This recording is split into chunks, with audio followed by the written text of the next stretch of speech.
मेरी बेटी की शादी 17 दिसंबर को हुई थी और मेरी नमासी हुई थी 12 दिसंबर को, पूरे 1 साल के बाद। समझी, 1-2 महीने में बच्ची हो गई, ये हो गई, थोड़ा शर्म करो। इतनी फ्रेंड्स, सपना चौधरी के मम्मी को और उनके भाई को इस वक्त टारगेट क्यों बनाया जा रहा है? जी हाँ दोस्तों, सपना के पीछे तो लोग इस तरीके से पड़ गए हैं, लग ऐसा रहा है कि सपना का जीना हराम कर दिया है इन लोगों ने।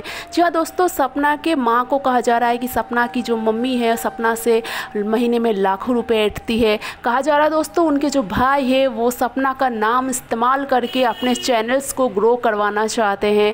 जी हाँ दोस्तों, उनके मायके पे बहुत ही घिनौने इल्ज़ाम लगा रही हैं और ये भी कहा जा रहा है कि सपना एक छोटे गांव से ताल्लुक़ रखती है। सपना क्या जाने कि पढ़ाई लिखाई होती क्या है, क्योंकि सपना तो सिर्फ कैमरे के सामने नाचना जानती है, क्योंकि सपना का परिवार ना तो पढ़ा लिखा है, ना तो वेल एजुकेटेड, ना तो कुछ ज़्यादा पैसे वाला है। जी हाँ दोस्तों, सपना के परिवार के खिलाफ इतने घिनौने इल्ज़ाम लगाया जा रहा है, जिससे उनके जो माता जी है इतनी ज़्यादा परेशान हो गई और उनके भाई भी। उन्होंने ये कहा कि हमने अपने बहन की शादी ज़रूर करवाई है, पर इसका मतलब ये नहीं कि हम गंवार हैं, हम कुछ भी हैं। हम सीधे साधे लोग हैं, हमने सपना से कभी भी कोई पैसा नहीं लिया है। और जहाँ तक बात है नाचने की, तो सपना का ये टैलेंट है जो हर किसी में नहीं होता। अगर वो कैमरे के सामने जो भी मतलब व्लॉगिंग वगैरह करती है, जब उनके सास ससुर को कोई एतराज़ नहीं है, तो आप कौन होती है एतराज़ जताने वाली? आगे ये मोहतरमा कहती है, आपको तो पता ही है, जी हाँ, तरबूज शक्ल वाली जो कि डायन का काम कर रही है आजकल सोशल मीडिया पे सपना के पीछे पड़ के, कहती कि हमारे सास ससुर कभी भी पसंद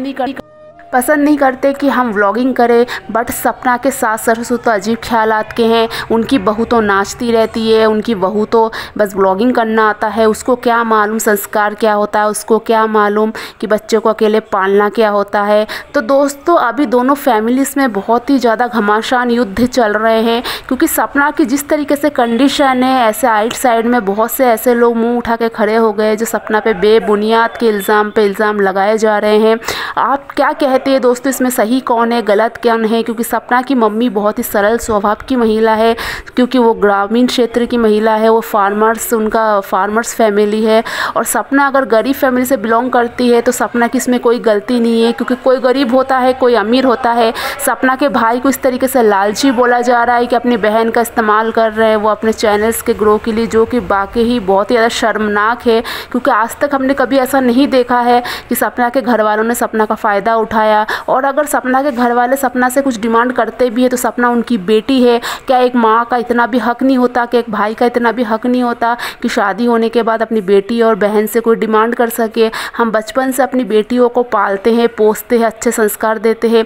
क्या एक बार ससुराल में चले जाने के बाद हमारा उनके ऊपर से हक ख़त्म हो जाता है? तो शर्म आती है ऐसे लोगों पर कि जो इस तरीके से किसी की पढ़ाई का मजाक उड़ा रहे हैं। क्योंकि सबसे ज़्यादा गंवार तो ऐसी औरतें होती है जो अपने आप को डॉक्टर बोलती है, क्योंकि अच्छे जो संस्कार होते हैं वो डिग्री से नहीं दिखाई देती है, वो आपकी बातों से छलकती है कि आपको कैसे संस्कार आज तक मिले हुए हैं।